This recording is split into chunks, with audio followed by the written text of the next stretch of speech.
Madam ಜೊತೆ ನೀವು ನೇರವಾಗಿ ಮಾತಾಡ್ಬೇಕಂದ್ರೆ ಕೆಳಗಡೆ ಸ್ಕ್ರೀನ್ ಮೇಲೆ ಕಾಣ್ತಿರುವಂತಹ ನಂಬರ್ಗೆ ಕರೆ ಮಾಡಿ ಸ್ಟೋನನ್ನ ನಿಮ್ಮನೆ ಅಡ್ರೆಸ್ಗೆ ಕಳಿಸ್ಕೊಡ್ತಾರೆ. ನೀವು ಬರಲೇಬೇಕು ಅಂತ ಏನಿಲ್ಲ, ಆನ್ಲೈನ್ ಅಲ್ಲೇ ಪರಿಹಾರವನ್ನ ಮಾಡ್ಕೊಡ್ತಾರೆ. ಆಗ್ಲೇ ನಾವು ಕೃಷ್ಣನ್ ಬಗ್ಗೆ ಮಾತಾಡ್ತಾ ಇದೀವಿ. ರೋಹಿಣಿ ನಕ್ಷತ್ರ ಅಂತ ವೃಷಭ ರಾಶಿ. ರೋಹಿಣಿ ನಕ್ಷತ್ರ ವೃಷಭ ರಾಶಿ. ರೋಹಿಣಿ, ಹಸ್ತ, ಶ್ರವಣ, ಚಂದ್ರನ್ ನಕ್ಷತ್ರ ಬರುತ್ತೆ.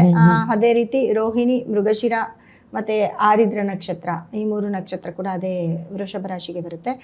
ನೋಡಿ, ರೋಹಿಣಿ ನಕ್ಷತ್ರದವ್ರಿಗೆ ಅತಿ ಹೆಚ್ಚು ತಲೆನೋವು ಜಾಸ್ತಿ. ತಲೆನೋವು ಅಂತಂದ್ರೆ ಪಾಪ ಈ ಒಂದು ಪಕ್ಷ ಏನೂ ಇಲ್ದಿರೋ ಮನೇಲಿ ಹುಟ್ಟಿದ್ರು ಎಲ್ಲೋ ಒಂದ್ ಕಡೆ ಸೈಕಲ್ ಹೊಡೆದು ಬರ್ತಾರೆ. ಆದರೆ ಪರ್ಸ್ನಲ್ ಪ್ರಾಬ್ಲಮ್ ಇರುತ್ತಲ್ಲ, ವೈಯಕ್ತಿಕ ಸಮಸ್ಯೆಗಳು ಅತಿ ಹೆಚ್ಚಿರುತ್ತೆ ರೋಹಿಣಿ ನಕ್ಷತ್ರದವ್ರಿಗೆ.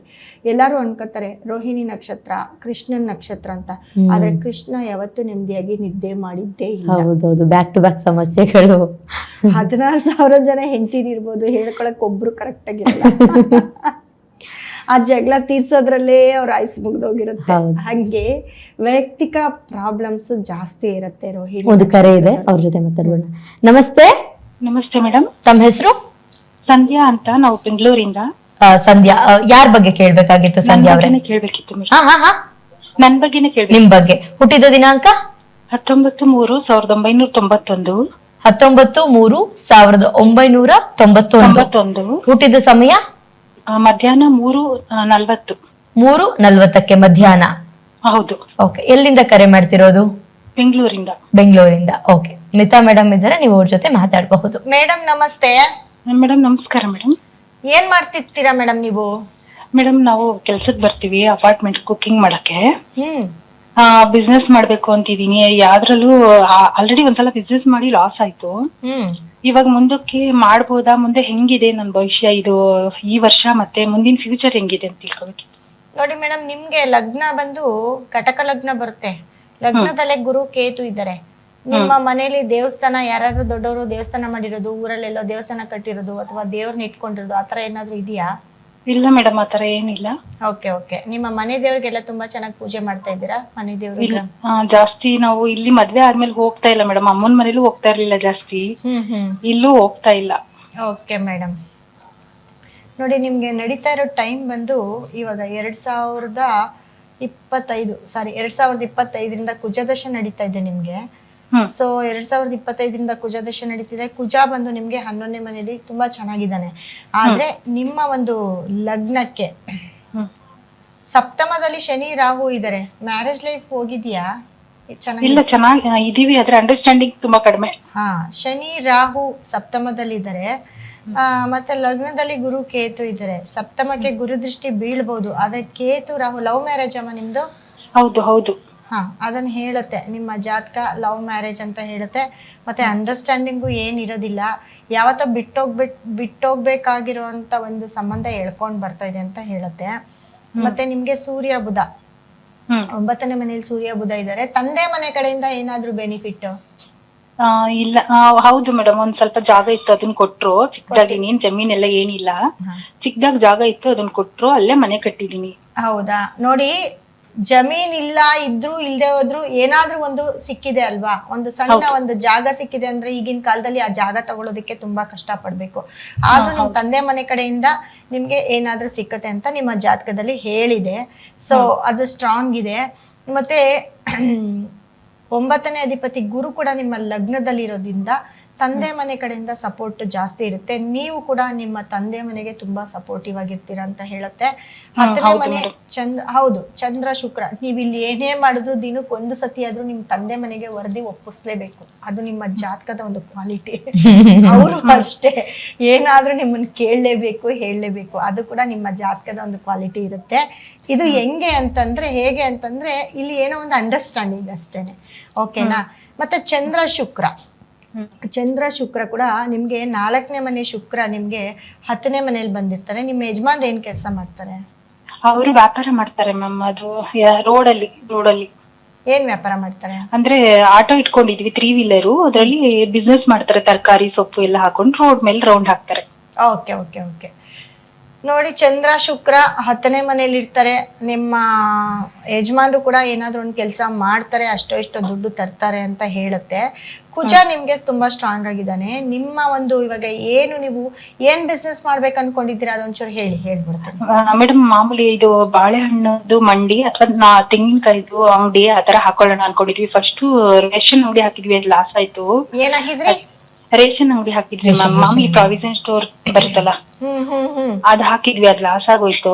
ಏನಕ್ಕೆ ಅಂತ ಅಂದ್ರೆ ಅದು ಯಾವಾಗ 2023-25 ಈ ಟೈಮಲ್ಲಿ ಹಾಕಿರ್ತೀರಾ ಇಲ್ಲ 21-22 ಹಾಕಿರ್ತೀರಾ? ಮುಂಚೆನೆ ಮ್ಯಾಮ್ 1918 ಅಲ್ಲಿ ಹಾಕಿರ್ತೀವಿ. 1918 15 to 16 ಚಂದ್ರ ದಶೆಯಲ್ಲಿ ಹಾಕಿರ್ತೀರಾ ನೀವು?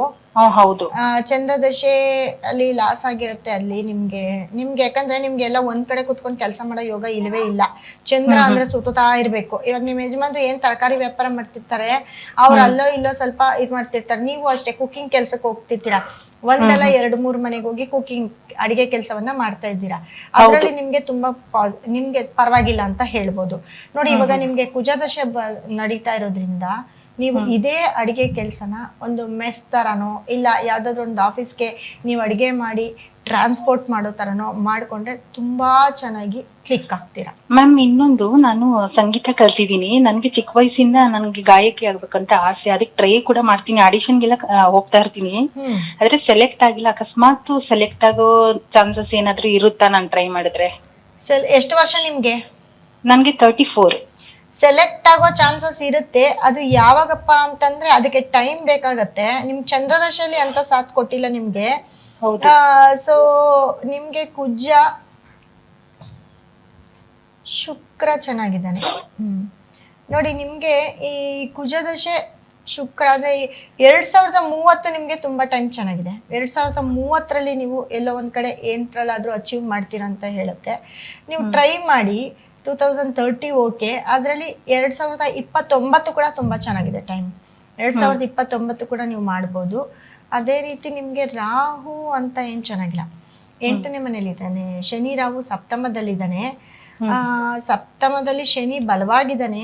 ಗುರು ನಿಮ್ಗೆ ಲಗ್ನಕ್ಕೆ ಗುರು ಮತ್ತೆ ಕೇತು ಇರ್ತಾರೆ. ಆದ್ರೆ ನಿಮ್ಮ ಲಗ್ನಾಧಿಪತಿ ಚಂದ್ರ ಬಂದು ನಿಮ್ಗೆ 10ನೇ ಮನೇಲಿ ಇರ್ತಾನೆ. ಹಂಗಾಗಿ ನೀವು ಒಂದ್ ಕಡೆ ಕೂತ್ಕೊಂಡು ಕೆಲಸ ಮಾಡಿದ್ರೆ ಆಗಲ್ಲಮ್ಮ. ನೀವು ಹೀಗೆ ಈ ತರ ನೀವು ಕುಕ್ಕಿಂಗ್ ಕೆಲಸನೇ ಮಾಡಿ. ನಾನು ಇವಾಗ ಹೇಳದ್ನಲ್ಲ ಮೆಸ್ಸು ಆ ತರ ಏನಾದ್ರು ಮಾಡಿ. ಅದ್ ಬಿಟ್ಟು ನೀವು ಇನ್ನ ಏನೋ ವ್ಯಾಪಾರ ಅಂತ ಹೇಳಿದ್ರಿ ಅಲ್ವಾ, ಅದು ಸ್ವಲ್ಪ ನಿಮ್ಗೆ ಅಂತ ಏನು ಬೆನಿಫಿಟ್ ಕೊಡೋದಿಲ್ಲ. ಬಟ್ ನಿಮ್ಗೆ ಅಡಿಗೆ ಕೆಲಸ ತುಂಬಾ ಚೆನ್ನಾಗಿ ಕೈ ಹಿಡಿಯುತ್ತೆ. ಅದನ್ನ ನೀವು ಓನಾಗೆ ಮಾಡ್ಕೊಳ್ಬಹುದು. ನೋಡಿ ಇವಾಗ ನಡೀತಾ ಇರೋ ನಿಮ್ಮ ಟೈಮ್ಗೆ, ನಿಮ್ಮ ದಶಾಗೆ ನಿಮ್ಗೆ ನಮ್ಮಲ್ಲಿ ಒಂದು ಸ್ಟೋನ್ ಸಿಕ್ಕತ್ತೆ, ಅಥವಾ ನಮ್ಮಲ್ಲಿ ನೋಡಿ ಈ ತರ ಒಂದು ಬ್ರೇಸ್ಲೆಟ್ ಸಿಕ್ಕತ್ತೆ. ಅದನ್ನ ನಮ್ಮ ಸಂಸ್ಥೆಗೆ ಕರೆ ಮಾಡಿ ತರ್ಸ್ಕೊಳ್ಳಿ, ಅದನ್ನ ಹಾಕೊಳ್ಳಿ. ಖಂಡಿತ ನೀವೇನೇ ಕೆಲಸ ಮಾಡಿದ್ರು ಅದರಲ್ಲಿ ವೃದ್ಧಿ ಇರುತ್ತೆ. ಓಕೆ, ಅಷ್ಟೋ ತನಕ ಎಲ್ಲ ವಿಚಾರಗಳನ್ನ ಕೇಳಿದ್ರಿ. ಕೆಳಗಡೆ ಸ್ಕ್ರೀನ್ ಮೇಲೆ ಕೊಡ್ತಿರುವಂತಹ ನಂಬರ್ಗೆ ನೀವು ಕರೆ ಮಾಡಬಹುದು. ಆಗ್ಲೇ ಕಾಲ್ ಮಾಡಿದವರು ಅದಕ್ಕೆ ಪರಿಹಾರ ಕೂಡ ಇದೆ. ಹಾಗೆ ಇಷ್ಟೋ ತನಕ ಇದ್ದು ಎಲ್ಲಾ ವಿಚಾರಗಳ ಬಗ್ಗೆ, ಒಂದಷ್ಟು ವಿಚಾರಗಳ ಬಗ್ಗೆ ಎಲ್ಲರಿಗೂ ತಿಳಿಸ್ಕೊಟ್ರಿ. ಹಾಗೆ ಇವತ್ತು ಯಾರೆಲ್ಲ ಕಾಲ್ ಮಾಡಿದ್ರಿ, ನಿಮಗೆ ಇನ್ನೂ ಏನಾದ್ರೂ ಕೇಳಕ್ಕಿದ್ರೆ, ಪರ್ಸನಲ್ ಆಗಿದ್ರೆ ಕೆಳಗಡೆ ಕಾಣ್ತಿರುವಂತಹ ನಂಬರ್ಗೆ ನೀವು ಕರೆ ಮಾಡಬಹುದು. ನೀವು ಇಲ್ಲಿಗೆ ಬಂದು ನೀವು ಪರಿಹಾರವನ್ನ ತಗೋಬೇಕು ಅಂತ ಏನಿಲ್ಲ, ಆನ್ಲೈನ್ ಮುಖಾಂತರನೂ ಕೂಡ ನಿಮಗೆ ಪರಿಹಾರ ಸಿಗುತ್ತೆ. ಕೆಳಗಡೆ ಕೊಡ್ತಿರುವಂತಹ ನಂಬರ್ಗೆ ನೀವು ಕರೆ ಮಾಡಬಹುದು. ಧನ್ಯವಾದಗಳು ಮೇಡಮ್. ಇಷ್ಟೊತ್ತರೆಗೂ ನನ್ನ ಒಂದು ಕಾರ್ಯಕ್ರಮ ನೋಡಿರೋ ಎಲ್ಲ ನನ್ನ ವೀಕ್ಷಕರಿಗೂ ಕೂಡ ನನ್ನ ಒಂದು ಧನ್ಯವಾದಗಳನ್ನ ತಿಳಿಸ್ತಾ, ನಿಮ್ಮ ಯಾವುದೇ ಸಮಸ್ಯೆಗೆ ನಮ್ಮ ಒಂದು ಆಫೀಸ್ ನಂಬರ್ಗೆ ಕರೆ ಮಾಡಿ. ಖಂಡಿತವಾಗ್ಲೂ ನೀವೆಲ್ಲೇ ಇದ್ರೂ ಕೂಡ ತುಂಬ ಈಸಿಯಾಗಿ ನಿಮಗೆ ಪರಿಹಾರ ಸಿಗುತ್ತೆ. ಅದನ್ನು ನೀವು ನಮ್ಮ ಪರಿಹಾರವನ್ನು ನೀವು ತಗೊಂಡಿದ್ದೇ ಆಗಿದ್ದಲ್ಲಿ, ಯೂಸ್ ಮಾಡಿದ್ದೇ ಆಗಿದ್ದಲ್ಲಿ, ಖಂಡಿತ ನಿಮಗೆ ನಿಮ್ಮ ಲೈಫಲ್ಲಿ, ನಿಮ್ಮ ಕೆರಿಯರಲ್ಲಿ ಸಕ್ಸಸ್ ಅನ್ನೋದೇ ನೋಡ್ತಾ ಇರ್ತೀರಾ. ಲಾಸ್ ಅನ್ನೋದು, ನೆಗೆಟಿವ್ ಅನ್ನೋದು ಯಾವತ್ತಿಗೂ ನೀವು ನೋಡೋದಿಲ್ಲ. ಸೊ ಇದು 1000%. ಯಾಕಂದರೆ ನಾವು ಹೇಳ್ತಾ ಇರೋದು, ನಾವೇನು ಹೇಳ್ತಾ ಇದ್ದೀವಿ ಅದು ನಿಮ್ಮ ಕಾರ್ಯರೂಪಕ್ಕೆ ತಂದಾಗ ಮಾತ್ರ ನಿಮಗೆ ಗೊತ್ತಾಗುತ್ತೆ. ಇಷ್ಟನ್ನು ಹೇಳಿ ನನ್ನ ಒಂದು ಕಾರ್ಯಕ್ರಮವನ್ನು ಮುಗಿಸ್ತಾ ಇದ್ದೀನಿ. ಧನ್ಯವಾದ ವೀಕ್ಷಕರೇ.